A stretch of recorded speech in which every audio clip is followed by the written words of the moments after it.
Alex T. Smith. Claude. Claude is a dog. Claude is a small dog. Claude is a small plump dog. Claude is a small plump dog who likes wearing a beret and a lovely red jumper. Claude lives with his owners, Mr. and Mrs. Shiny Shoes, and his best friend, Sir Bubbly Sock. Every day, when Mr. and Mrs. Shiny Shoes go out to work, Claude and Sir Bubbly Sock get ready to have an adventure. Where will they go today? Best in show. It was a sunny morning, and Claude and Sir Bubbly Sock were busy promenading down Waggy Avenue.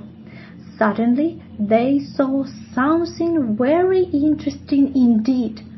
Well, there wasn't one bit of the sight that didn't get Claude's eyebrows waggling. Sir Bubbly Sock was excited too. A nice, bright, shiny medal would look lovely on his knick-knack shelf next to his ornament collection. "I'd wear my medal on my jumper," said Claude, doing quite a hearty lunge. "Oh no," he cried, suddenly disappointed. "We can't take part in the competition. You need to have a pet dog, and we don't have one." Claude scratched one of his long, floppy ears thoughtfully. "In fact," he continued, picking a piece of fluff from his tail, "we don't know any dogs at all. Not even one." Now that was a problem. Sir Bubbly Sock was just going to say something quite important when Claude had an idea. He started to rummage about madly in his beret, which was where he kept all his important and useful things. "Sir Bubbly Sock," Claude said giddily, "do you like dressing up, don't you?"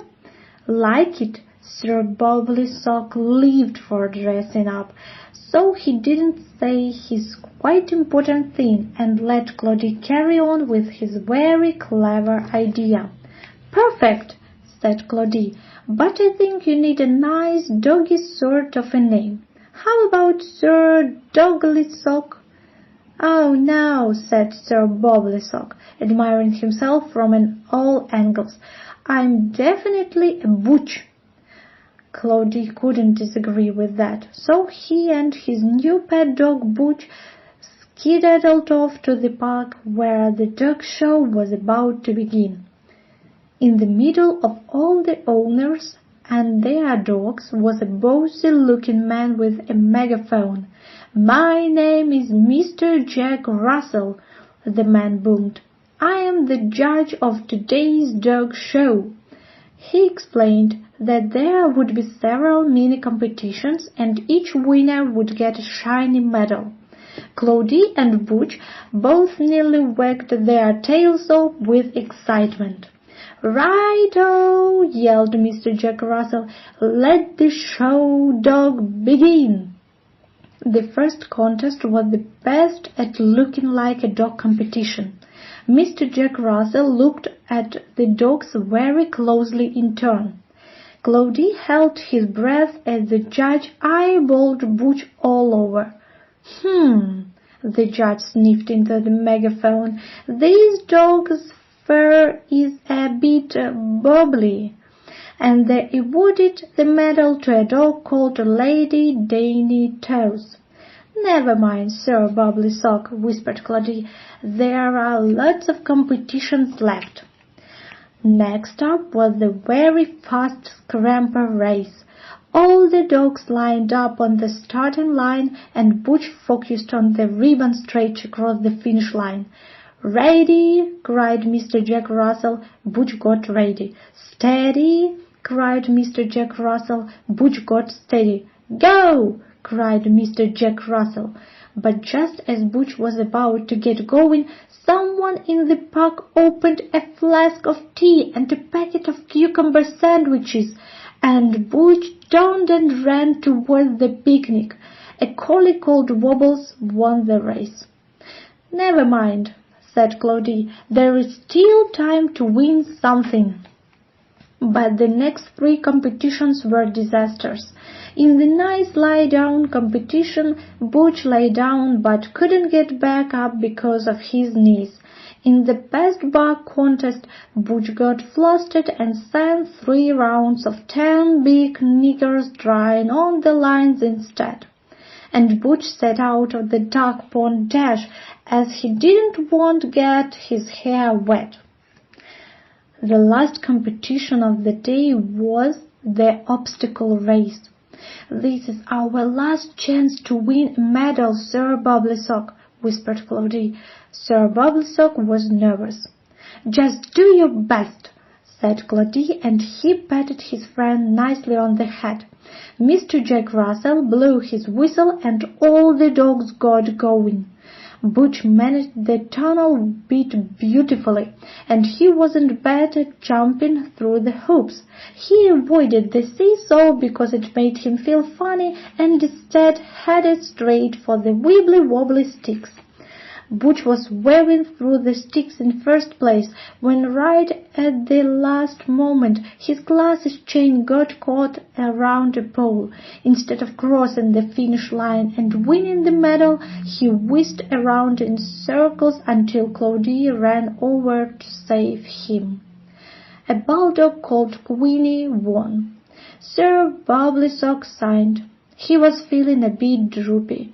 There would be no medal for his knick-knack shelf or for Claude's jumper. "Don't worry," said Claude kindly. "I think you did brilliantly. We can do lots of practicing ready for the next dog show. Now, let's go home and have some cake. You deserve it."